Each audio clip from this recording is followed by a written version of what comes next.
প্রতিটা সিটিকে মনে হয়েছে যেন এইরকম নীল শহর। এটার প্রচণ্ড ঝাঁজ, সয়া সস, হার্ব, পাতা আর রেড স্নাইপার ফিশ।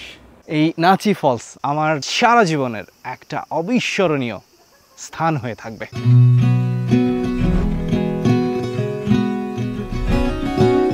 একটা স্থান ঠিক কতটা নীল হলে তাকে নীলিমা বলে আখ্যা দিবেন, আবার সেই স্থানই যদি হঠাৎ করে নীলিমা থেকে টেনে নিয়ে সবুজ প্রান্তরে আছড়ে ফেলে, তাহলে কি খুব অবাক হবেন? আমি বেশ কিছুদিন হলো জাপানের কানসাই রিজিয়ন ভ্রমণ করছি। আজ আপনাদের নিয়ে যাব কানসাই রিজিয়নের ওকায়ামা প্রিফেকচারে, যার নীলিমা আর সবুজ নিঃসন্দেহে মুগ্ধ করবে। ওকায়ামা প্রিফেকচার, আমার কাছে ওকায়ামা শহরটা খুব দারুণ লেগেছে। আমার কাছে ওকায়ামা প্রিফেকচারের প্রতিটা সিটিকে মনে হয়েছে যেন এইরকম নীল শহর। স্পেশালি কোস্টাল এরিয়াগুলোতে যেই সিটিতেই যাচ্ছি সেই সিটিতেই এরকম নীল পানি, নীল প্যাসিফিক সমুদ্র। আমার দুই চোখে বিশ্বাসই হচ্ছে না যে প্রকৃতি এতটা সুন্দর হতে পারে। পেছনের রকগুলো দেখেন, কি সুন্দর সুন্দর প্রাকৃতিক সব রক। এই জায়গাটার নাম হচ্ছে কুশিমোতো। কুশিমোতোতে জিআর লাইন আছে। আপনারা কেউ যদি চান যে ওকায়ামা প্রিফেকচারের একদম কর্নারের দিকে এইদিকে আসবেন, তাহলে তারা কুশিমোতো স্টেশন লিখে সার্চ করলেই এই জায়গাগুলো পেয়ে যাবেন। কুশিমোতো থেকে এই জায়গাটা খুবই কাছে। আর সামারের সময় ঘোরার জন্য আমার কাছে মনে হয় ওকায়ামা প্রিফেকচারের, আপনারা যারা কোবেতে থাকেন, যারা ওসাকা থাকেন, যারা নারা থাকেন, তারা খুব সহজেই এই ওকায়ামার কুশিমোতোর এই অঞ্চলগুলোতে আসতে পারেন, এক্সপ্লোর করতে পারেন। খুব ভালো লাগবে এদিকে আসলে।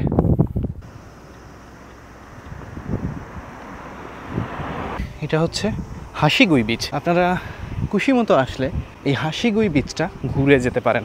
বিচটা ছোট তবে খুব সুন্দর। এখানে একটা রেস্টুরেন্ট আছে আর এই নিচে বিচ, আর ওই দূর পাহাড়ে একটা ব্রিজ দেখা যায়। কানসাই এলাকার ওকায়ামা এবং মিয়ে এই দুইটা প্রিফেকচার প্যাসিফিক ওশনের একদম কাছে হওয়ার কারণে প্রচুর পরিমাণে মাছ ধরে। এই যে এই বোটগুলো দেখা যাচ্ছে, এই সবগুলো বোটই হচ্ছে ফিশিং বোট। ওরা এই বোটগুলো প্যাসিফিকের মাঝখানে নিয়ে গিয়ে মাছ ধরে ধরে নিয়ে আসে। তবে আমরাও মাছ খাবো। মাছ খাবো হলো জাপানের সাশিমি। সাশিমি অর্থাৎ একদম র ফিশ। চলুন এখান থেকে যাওয়া যাক সাশিমি খেতে। স্পেশালি এটা হলো জাপানিজ স্টাইল রেস্টুরেন্ট। জাপানি মানুষজন সচরাচর মাটিতে বসে ছোট্ট একটা টেবিল এরকম, এই টেবিলের চারপাশে সকলে বসে গল্প করে আর খাওয়া দাওয়া করে। উনি আমাকে এই ওরম একটা চা সার্ভ করলেন। ওদের কালচারে সবচেয়ে বেশি জড়িত যে জিনিসটা তা হচ্ছে চা। চাকে জাপানি ভাষায় বলে ওচা। এটা হচ্ছে পিঙ্ক গার্লিক। এর মাঝে অনেকগুলো আইটেম আছে। হচ্ছে চপস্টিক। হাসি। আমি প্রথম খেতে পারতাম না, দীর্ঘদিন ধরে নিজে নিজে বাসায় চেষ্টা করে এখন কোনো রকম পারি, খুব এক্সপার্ট না, পারি আর কি। এই যে এইটা হচ্ছে সাদাটা হচ্ছে স্কুইডকে জাপানিরা বলে ইকা। আমি স্কুইডটা দিয়েই প্রথমে স্টার্ট করতে চাচ্ছি। আর যেখানে আছে সয়া সস।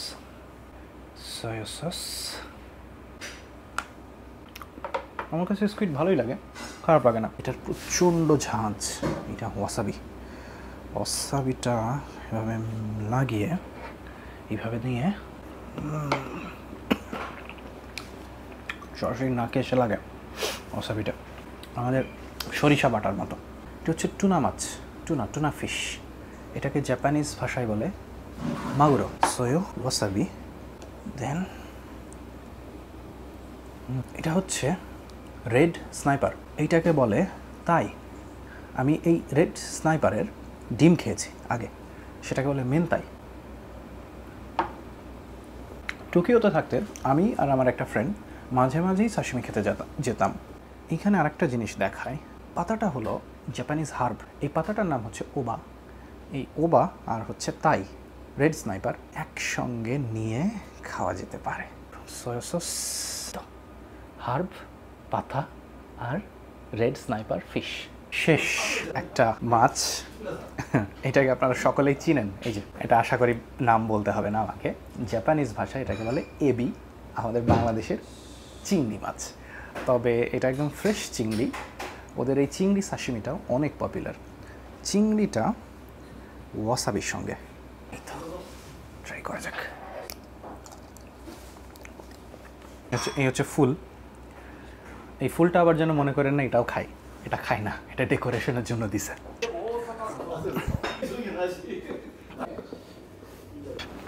ওকে, আমাদের খাওয়া দাওয়া ডান, এখন বিল পে করা যাক।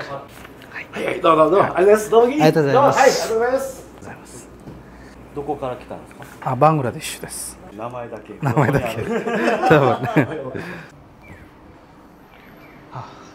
সাশিমির স্বাদ অসাধারণ ছিল।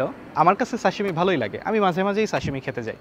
তো এইখানে এসে এই হচ্ছে সেই শপটা যেখানে আমরা এতক্ষণ ধরে সাশিমি খেলাম। এই শপের নাম হলো মাসামি, এবং কি ওখানকার যিনি আমাদেরকে সার্ভ করলেন উনি চমৎকার অমায়িক একজন মানুষ।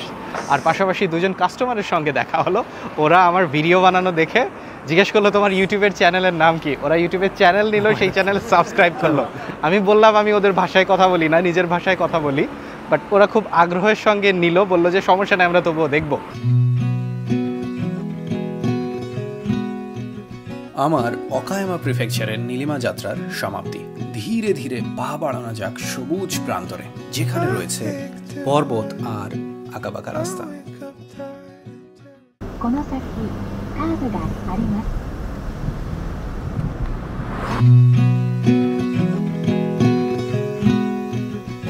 এইখান থেকে গাড়ি পার্ক করে আমাদের কিছুক্ষণ হাইক করতে হবে। ওই যে এরকম রাস্তা ধরে উপরে উঠে যেতে হবে, তারপরে একটা শ্রাইন পাওয়া যাবে, ওইখানেই যাচ্ছি। চলুন যাওয়া যাক। রাস্তাটা বেশ খাড়া, গাছগুলো লম্বা লম্বা, মূলত এরকমই যে লম্বা লম্বা সব গাছ। অলরেডি আমি হাঁপিয়ে গিয়েছি, ঘেমে অস্থির হয়েছি। প্রায় চলে এসেছি।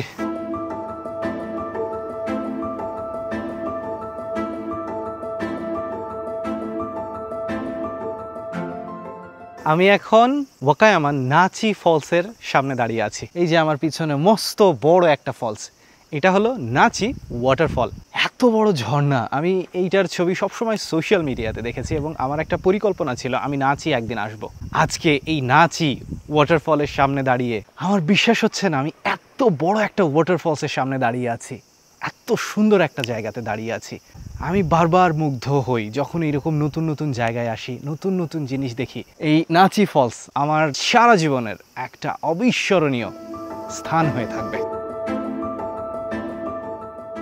আপনাদের কাছে আমার একটাই রিকোয়েস্ট, আমি সত্যি আপনাদের কাছ থেকে জানতে চাই আমার এই ভ্রমণের অভিজ্ঞতা আপনাদের কাছে কেমন লাগে। আমি সত্যিই জানতে চাই আপনাদের যদি জাপানের কোনো জায়গার কোনো কিছু আমার ভিডিওর মাধ্যমে দেখার শখ থাকে, তাহলে অবশ্যই কমেন্ট সেকশনে জানাতে কিন্তু একদম ভুলবেন না।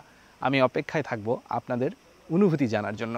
আজকে নাচি থেকে আমি বিদায় নিচ্ছি, আবার দেখা হবে নতুন আরেকটি পর্বে জাপানের নতুন কোনো প্রিফেকচারের নতুন কোনো সৌন্দর্য নিয়ে। ততদিন ভালো থাকবেন, সুস্থ থাকবেন, বিদায়।